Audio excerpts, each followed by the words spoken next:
Hello and welcome to the Freddie Mac Connect AIM for Automated Solutions session. Audience members are in listen-only mode. This session is being recorded and will be available following the conference. To submit a question, please use the Q&A box at the bottom of your screen. If you experience any technical issues, please use the Q&A box and someone will assist you. Lastly, you will find icons at the bottom of your screen with links to the speakers' bios and the presentation deck.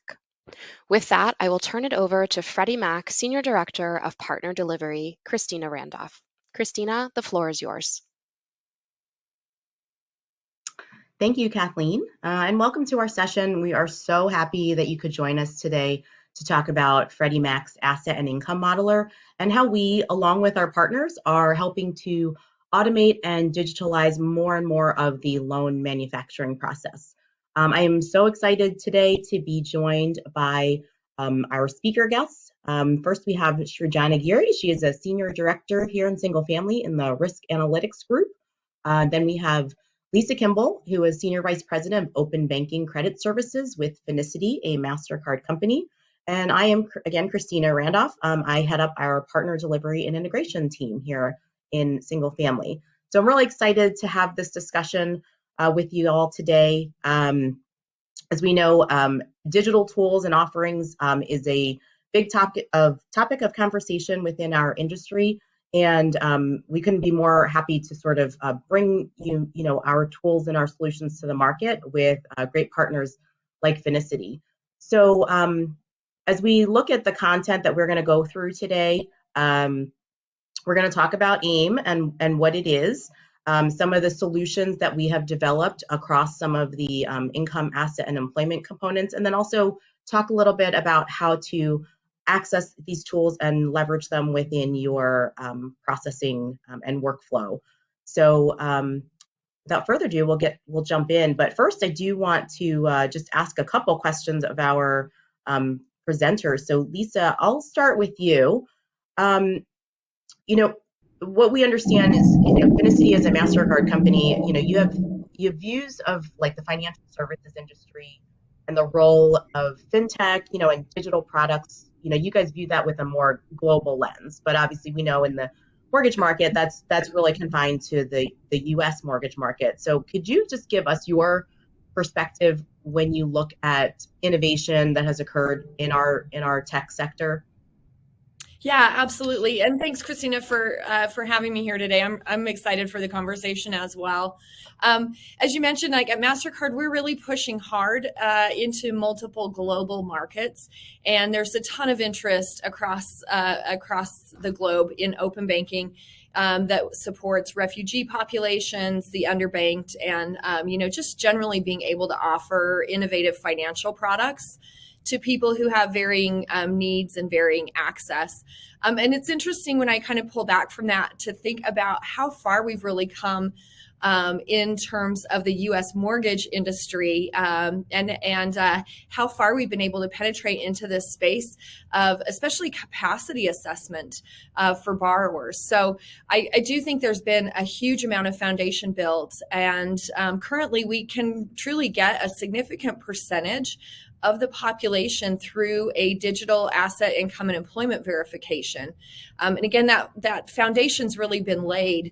So when I think about what happens next, that gets really exciting. So since the piping's done, right, we've proven the ability for these tools to work. I think we push even harder into streamlining borrower experiences, making that super simple, very clear and understandable, and into expanding capabilities that support homeownership and financial inclusion for families who haven't been served by some of the traditional approaches. And certainly Freddie's work on positive rental payment and cash flow underwriting are great examples of how we now start pushing even further into those spaces.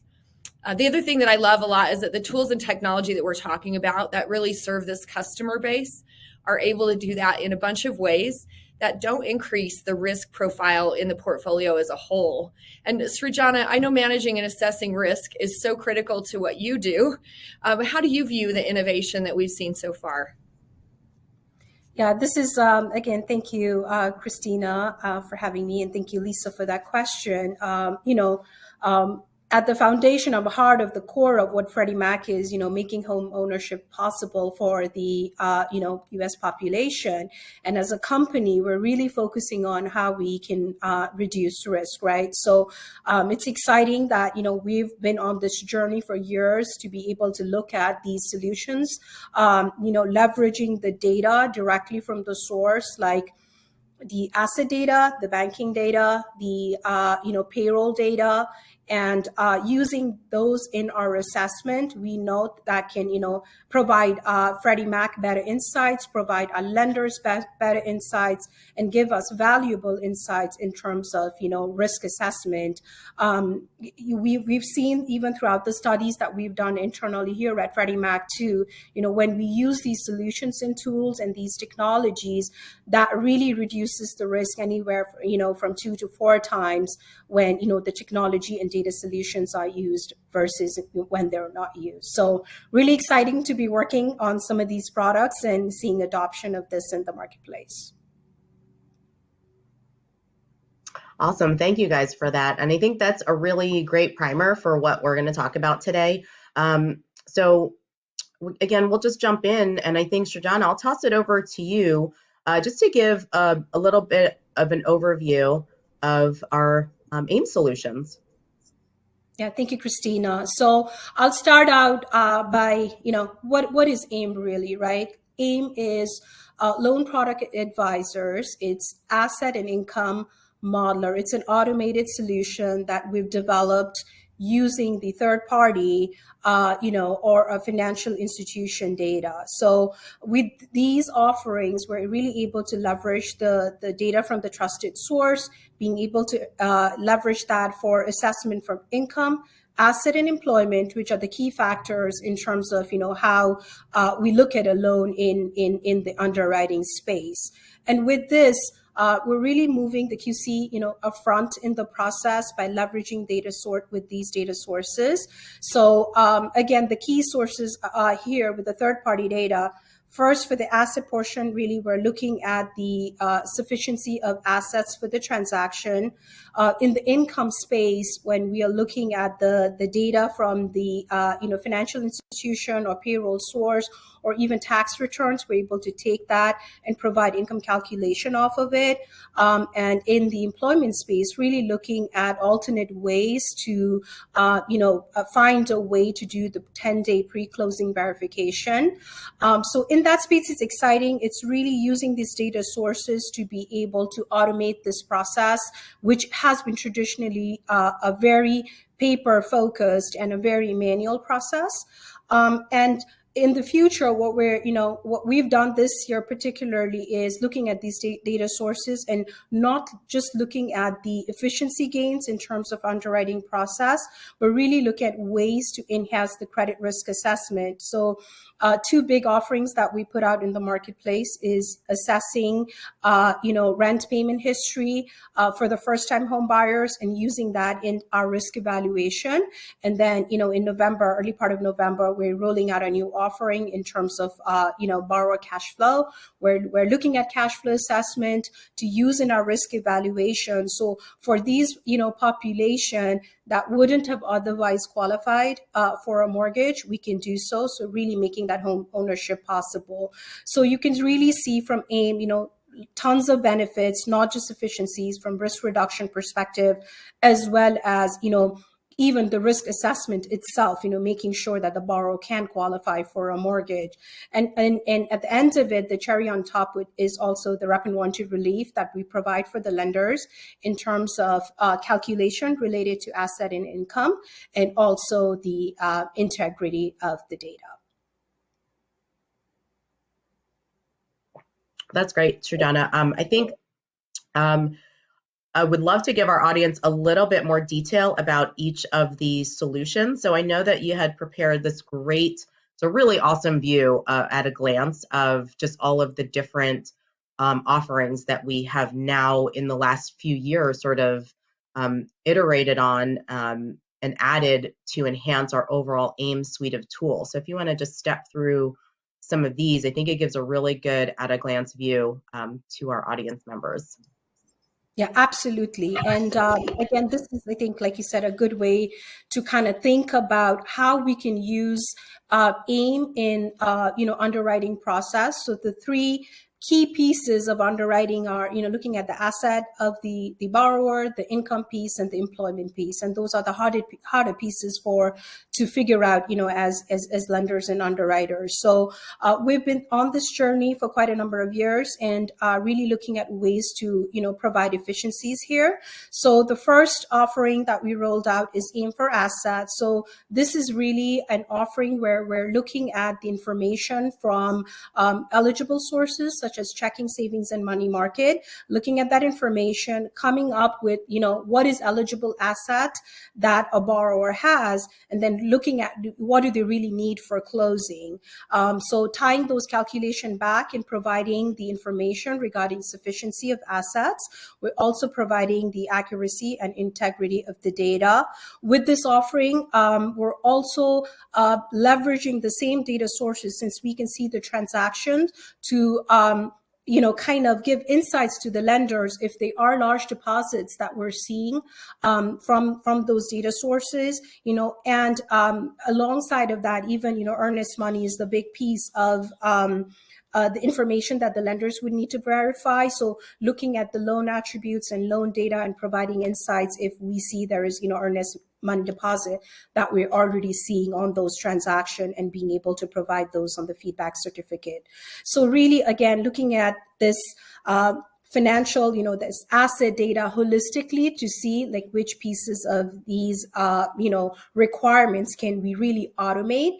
And I feel like we've done a really good job of that. And it's been broadly available for quite a number of years. And it's really been the foundation for us to, build additional offering that we have in the marketplace. So jumping onto the income section, in terms of, income verification, there are a lot of different ways and sources that, our guide allows today for the lenders to verify income, really depend on the type of borrower, whether you're self-employed or wage or, what have you. But we've really tried to holistically look at this and see, develop a solution to meet the needs for all different type of borrowers. So, the biggest innovation that we're really proud, and we made this broadly available earlier part of this year, is AIM for Income using direct deposits.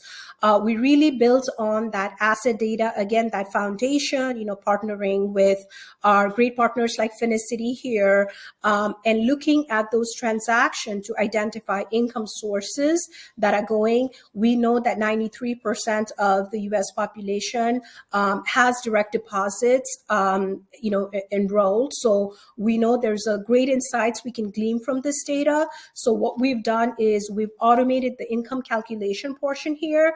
And apart from the traditional sources like, base, bonus, overtime, and commission, we really went further out to look at, Social Security, pension, military, child support, alimony, and VA disability. So really try to round out the other types of incomes that we see here and come up with the income calculation, which just makes it easier for the lenders, in their underwriting process. So it's just been a great innovation, and where we can use the same data sources to meet the requirements in the underwriting process for multiple needs here. And then the second source here we're looking at is really the payroll provider source. We've partnered with several providers here, Finicity, FormFree, Blend, and Equifax. Here we're really looking at the payroll data source and coming up with the income assessment. And similar to direct deposits, coming up with the calculation for various income sources. We also provide the accuracy of income calculation and rep and warranty relief related to data, as well as the calculation. And in the income space, lastly, we've also looked at the self-employed space. As we know, self-employeds are one of the harder borrowers to qualify, and these are the loans that take a longest period of time to underwrite.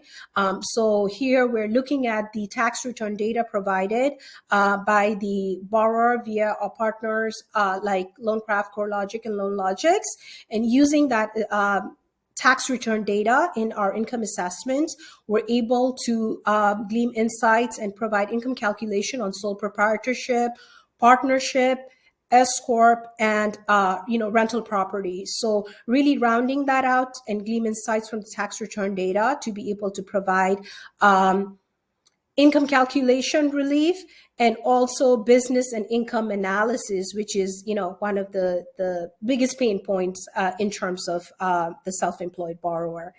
And lastly, again, building on that foundational asset data, really looking at ways we can provide alternate ways to do the 10-day pre-closing verification. This is the phone call that the lenders need to make 10 days before you close on the loan.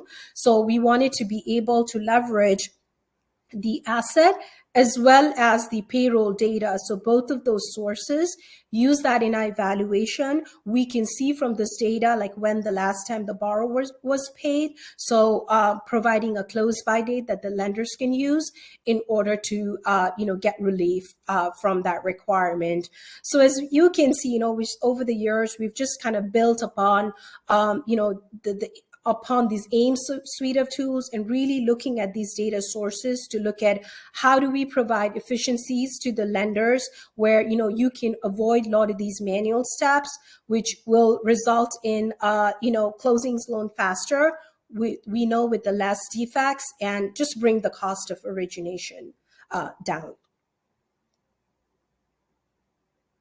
That's great. Thank you so much, Srijana, for going over all of the different and extensive offerings that we now have offering to the market in the way of automated solutions. I did want to be able to make the connection between some of those great partners that you mentioned and these offerings.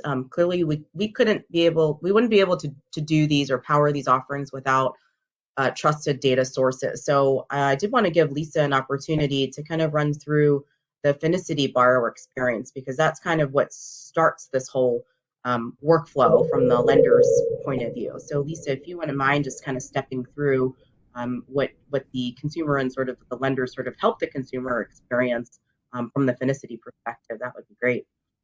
Yeah, thanks. I'd love to. And I referred to the borrower experience earlier. I do think that the more clear, transparent, and streamlined that we all together can make that borrower experience, the better opportunity we're going to have in this space. And I'd love to see how much traction we're already getting here. So what I want to walk through is just like, what does that actually look like for a borrower, and to call out how straightforward it really is for lenders to get to these new tools and to get this permissioning in front of their borrowers. So what we're going to start with is what we call an out-of-band experience, which basically means that the lender kicks off an email to their borrower that includes a link that they can use in order to begin the data permissioning process. We also have a widget that can be embedded into an online application. So just net of it is that lenders can choose what makes the most sense for their overall customer experience and workflow. Christine, are you moving slides? Sorry, I can't see there we go. Great. So first of all, your borrower comes into a screen. We'll show it on a mobile phone because that's what most everybody is doing. I think something like 80% of our traffic today comes from a mobile device, which is pretty interesting. Borrower selects their financial institution and then begins the authentication. There we go. We again, in the interest of clear transparency and making sure borrowers are comfortable with what's happening with their data, pop up another screen that gives them additional information, and then they get over to a screen where they can do the actual permissioning authentication. This looks like a straightforward. It's not exactly like their bank login, but has the bank branding. Again, we want to be really clear and transparent to borrowers here what they're permissioning and what that process is. And then finally, once that information has been entered, it pops up the opportunity for them to select which accounts that they want to permission for this particular use case. So you can see there's checking, savings, money market. Maybe there are reasons to include all of them, or they may just, or they may want to exclude some of those for purposes of either asset or income verification. And then just like that, the borrower's finished. It's really that straightforward for the user. And once they have that, a few minutes later, in the lender's hand is a report. This, again, we're looking at PDF versions of the reports, but these come right into the LOS systems. And I just want to highlight a couple things about the reports here. So on the left, we've got a verification of assets and income. This shows asset summaries by account, transaction detail to identify large deposits. It also runs through income streams. And then in the example on the right-hand side, that's a payroll provider report. So here we've got details about the employee, their employment status, and income. And in both of these cases, there's just a short report ID up in that top right. And that is all that you need in order to submit into LPA for AIM and the asset, income, and employment verification. So it's super straightforward for submission. And then I think I'm going to hand over to Srijana to talk a little bit about, so what happens then when it goes into LPA? Thank you, Lisa. I love how it's so simple and straightforward and very transparent. And yeah, it's indeed very interesting to see that all of this happening at the touch of the button from your phone. So the previous PDF you saw from Lisa, the lender gets that report. It has a lot of good information, and there is a report ID that's created which tracks, that particular report and data associated with that. So it's very easy in terms of how that is used in our solution in LPA. So the lender, through a LOS, can submit that report ID into LPA, and that's all they need to do. LPA will track that report ID, call our service provider, get that data source directly from them, and that's used in our AIM assessment. We can glean insight for asset, income, and employment for that. We can also evaluate rep and warranty relief associated with that. So all of that happens, and then we provide that feedback back to the lender in terms of messages and our feedback certificate. So on the right hand side, this is just a sample of what that feedback certificate would look like. You can see on the top right hand corner the shields related to the income rep and warranty relief and the asset rep and warranty relief. So you can see, if the loan is eligible, you can glean that insights there. And additionally, on the messages section, we also show you information related to asset, income, and employment that, if we are indeed able to verify all of that, we will give you information back on that in terms of either income calculation or rep and warranty relief. So pretty straightforward and seamless as far as this process is concerned. That's great, Srijana, and thank you, Lisa, for kind of walking through both sides of the experience. I think another area that we wanted to kind of cover today is, for lenders that have become really focused on sort of that front end pre-approval process. A lot of times, the loan product advisor is not being run during that point of sale, that initial conversation. So there are a suite of API tools that we have put in place to sort of help lenders if they're wanting to sort of surface some of these results or some indicators earlier in the process about whether the borrower or not can be qualified, or can they be qualified through some of these digital tools. We've made it available a suite of API tools that I think would be really helpful in that arena, focusing on that upfront process. Doesn't need to be in the pre-qual space. You can insert these in other places in the process, but I think it makes it really convenient to make them available, at the right place at the right time and customized to wherever the lender wants. So Srijana, if you wouldn't mind just stepping through some of the tools, the microservices that we've made available as a part of the AIM API suite, I think that would really sort of round out the picture of how these tools can be accessible and available to lenders. Yeah, absolutely. What I love about the API is that you don't have to have these, full loan application running it through LPA. We really wanted to make sure that, we have these lightweight microservices that are available outside of our LPA ecosystem that you can use at any point in process. And as Christina mentioned, doesn't really have to be in the pre-qual process, right? It could be you can leverage that data to figure out, how best to optimize that to drive the cost down. That's really the idea of it. Again, you don't need the full application. So these are, you can just provide a couple data points. And we've really discreetly made these available in different areas. So first is AIM check for account data. This API really leverages that account data.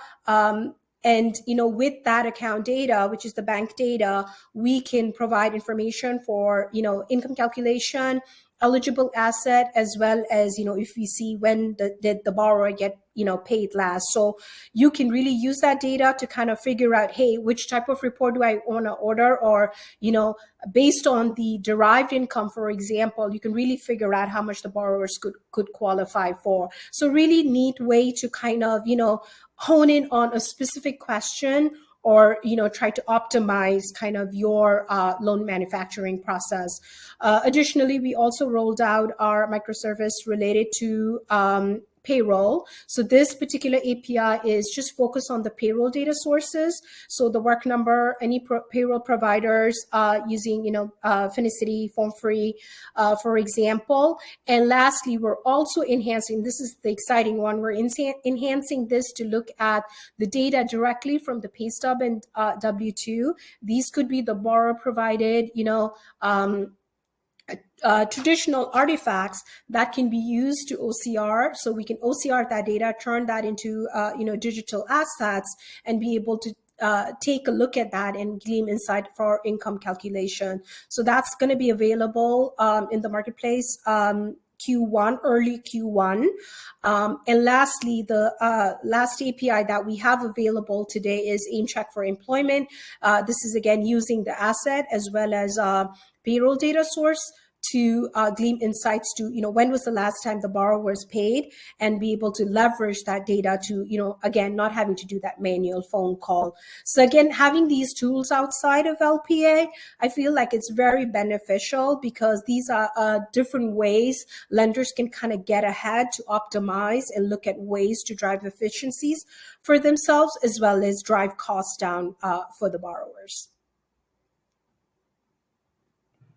Great, thank you, Srijana. Now this is one of my favorite parts when we talk about AIM. So I kind of begged Srijana and Lisa to let me go over some of these, because when we talk about AIM in the industry, there are just so many benefits across the stakeholder value chain that I think we don't talk enough about. I think we try to hit on the high points around operational efficiency, lowering cost, increasing quality. But when you think about that from a role-based perspective, it really hits home, and it allows lenders to kind of think about it in terms of each individual role instead of the bigger picture, which can sometimes be overwhelming. So I won't go through all of these, but I do want to leave our audience with just a couple ones that I picked out for each role that I think are really important. So from just a borrower perspective, I think, the consumers are the reason I think that we started in this industry thinking a lot about a digital, more automated process, especially with, a lot of folks being on their phones, wanting sort of that instant gratification. And when you think about that in terms of financial services and mortgages specifically, you're not always getting sort of that quick, easy, simple process. And so one of the things that I think AIM does for consumers is it allows them to have a much easier and a much more pleasing mortgage experience. There's fewer documents that they have to either chase down They don't have to have that conversation with their lender about missing documentation or missing pages. If you can get these things digitally, based upon your consent and your permission, and the lender can have that in their hands within minutes or seconds, it just makes it a lot easier. Especially in a competitive market. Another one I wanted to point out for the borrowers is that, they can bid with a lot more confidence in these competitive markets, because if your lender with you as a consumer is able to, again, validate your information digitally and within minutes, it just makes it a lot easier for you to have a more solid sort of approval going into the bidding process, which could give you a leg up during competitive times. Loan officers, there's a lot of benefits there, but one thing I would point out is that if you're creating a better experience for borrowers and consumers, inevitably that means more referrals and larger pipelines for a loan officer. And that's really, from a loan officer perspective, I think the most beneficial piece is that they are filling their pipelines and they're making that experience a lot easier for their customers to generate more and more referrals. From a processor and underwriter perspective, I think this is a really huge area. There's, again, no paper chase. There's an ability also to sort of lift and shift some of the resources between some of these easier loans that you were able to leverage digital tools for versus the more complex loans where maybe you do have to put more experienced processors and underwriters onto those loans. I would say within the biggest one, I think that we've been talking about during these times is around the risk and quality control component. And this is really especially important coming off of record volumes where quality issues tend to present themselves more. I think some of our internal analysis has shown that there is much less probability of repurchase when you do use or apply some of these digital offerings. So when you think of overall costs, not only can you save time and money during the upfront loan origination process, I think lenders can save a lot of overhead that is related to risk and compliance and quality of the data, which then I think plays really nicely into the last point, which again is overall cost to originate. With it reaching, I think recently the $11,000 mark, and with market volumes and margins shrinking, we view this as being no better time to look into your workflow and really figure out where automation and digitalization, and of course partnering with data providers like Finicity to leverage more data and how that can help you cut time and costs and allocate resources more optimally across your organization. I think across, again, the entire value chain, there are benefits to be seen. And it's just a matter, I think, of having those discussions with a representative either from Freddie Mac or Finicity to talk about how to really implement some of these tools. Unfortunately, I think that's all the time that we have for today. So I definitely want to thank you all for attending our session. If you have any questions, obviously you can put them in the chat. I think, Kathleen, I did see some questions come into the queue, so I think we can take a few now. You're right. Thank you, Christina, and thank you to the rest of our presenters for such an informative session. We will now be taking questions, so if you would like to ask one, please submit it in the Q&A box at the bottom of your screen. If your question does not get answered during the session, someone will follow up with you after the conference. So as Christina mentioned, we have had several questions already come in, so with that, let's get to as many as we can. Srijana, let's start with you. What is Freddie Mac doing to help support underserved borrowers increase access to credit, a homeowner? Thank you, Kathleen. I think this is a really great question. Overall, I feel like it's a really exciting time to be at Freddie Mac, where there is such a huge focus into making sure that we're making home possible. And there's a huge emphasis on how do we do it, especially for, the borrowers that have, invisible credit or, that couldn't otherwise qualify. So really, like a lot of emphasis here on how we make this possible. There's a public plan out there, if you guys haven't seen that, related to our sustainable home ownership, our EQH and ESH plans. So do check that out. But primarily, I mean, I can talk a little bit about what we're doing in the AIM space. I mean, this year, again, really honing on the foundation that we've built with this asset data. Two big offering that we rolled out. One is really making sure that we're looking at the renters that have been responsibly renting and, paying rents on time, leveraging that with asset data and using that in our risk assessment. So this is really helping those first-time home buyers that are out there renting that wouldn't have otherwise qualified. So again, we rolled that out in July, so really exciting to see that. The other big one is the borrower cash flow assessment. That's going to be available in our risk assessment tool, LPA, in first week in November. And that's really exciting. Again, this is going to, really focus into that population of borrowers, that are responsible and, have good cash flow. And we can, use that data to be able to, qualify and make home ownership possible for, a lot more population out there. So again, a huge focus for Freddie Mac. I'm just kind of talking a little bit about the AIM space, but just generally, even other areas, in collateral and in, other spaces as well, we're, doing a lot to be able to really support those, underserved borrower and increase, access to credit. Thank you, Srijana. Lisa, let's see. All right, these next few questions that were submitted, I think will be great for you, but let's get started with this one on rising rates and current market conditions. The question is, how do you see those impacting technology adoption? And what would you say to someone who says there isn't time to implement new technology? Yeah, so I've definitely heard people say there's not, especially in the market conditions from the past few years, we don't have time to implement new technology. And then as the market slows down, we hear, hey, we've got to prioritize other things, and we don't have we don't have the ability to implement new technology. So some would say there's never a good time. I would argue that it's always a good time to improve your business.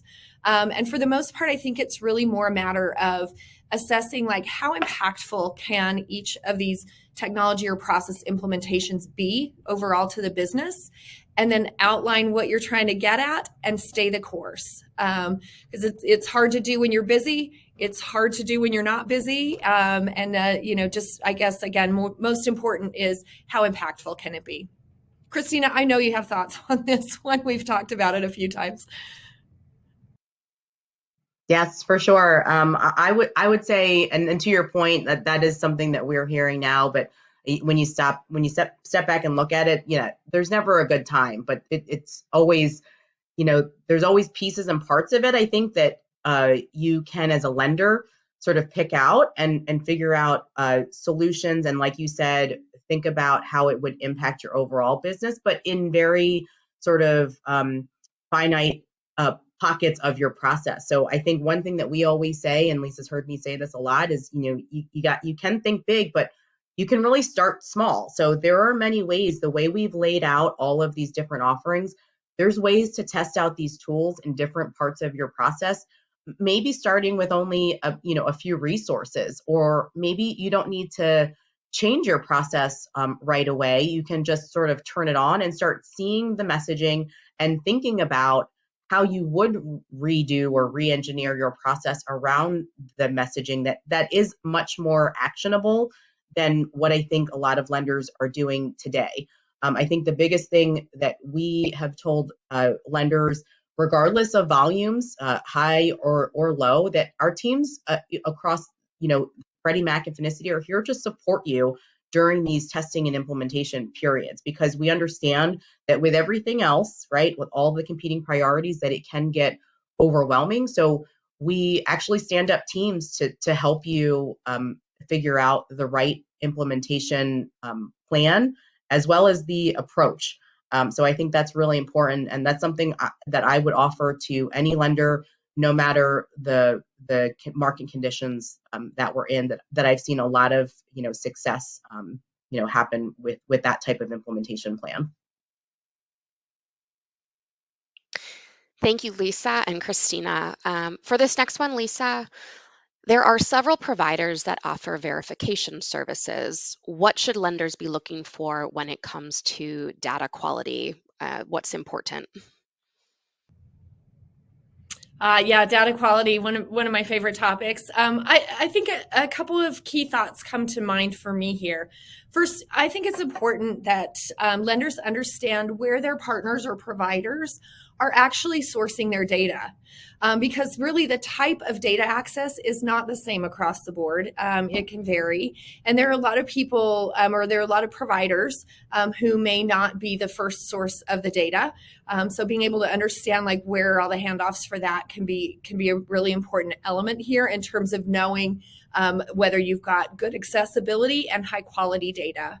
On that front, like at Finicity, we've been pushing toward direct connectivity with financial institutions, payroll providers, and other data sources for years. And I really think that type of direct access is going to continue to be very important for quality and consistency.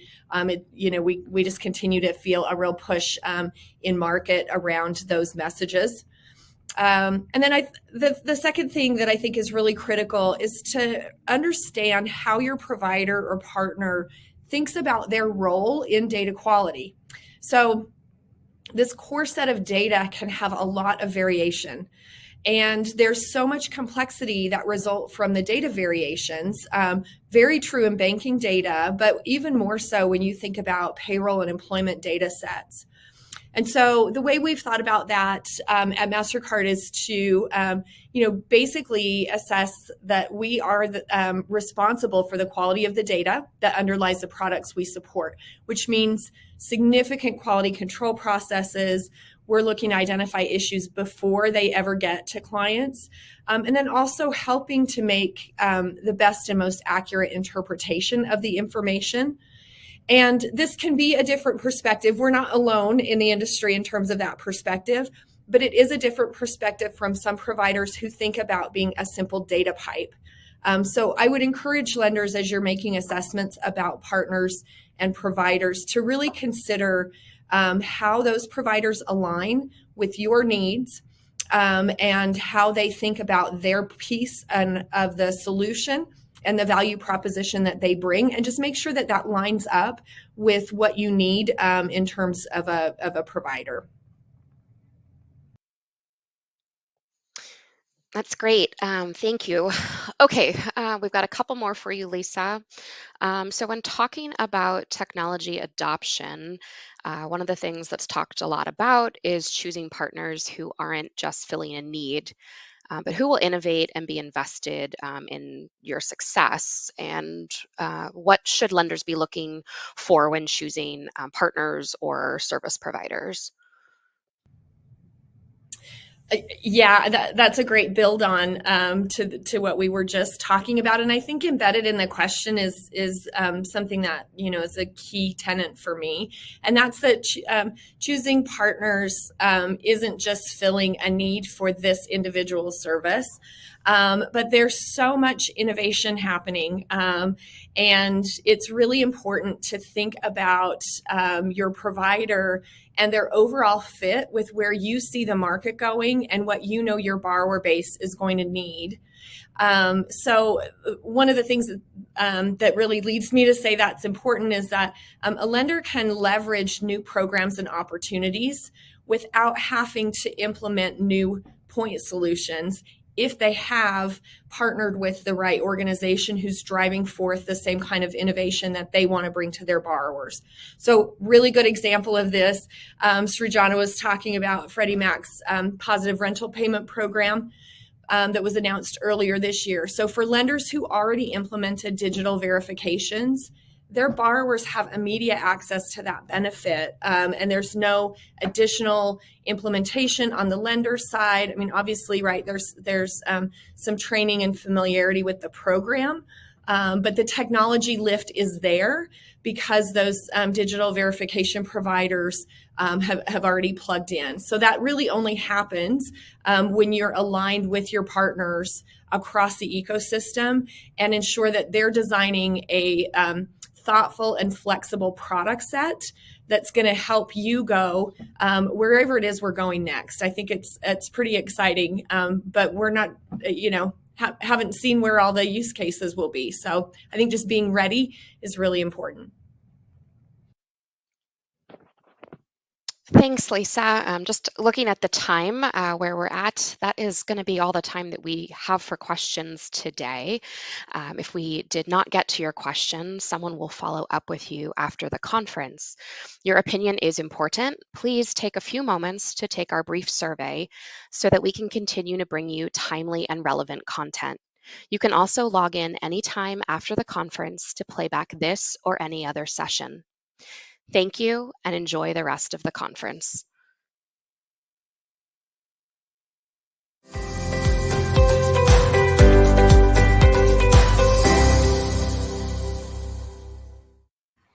Hi, everyone. I'm Tim Kitt, Single Family's Head of Pricing and Execution.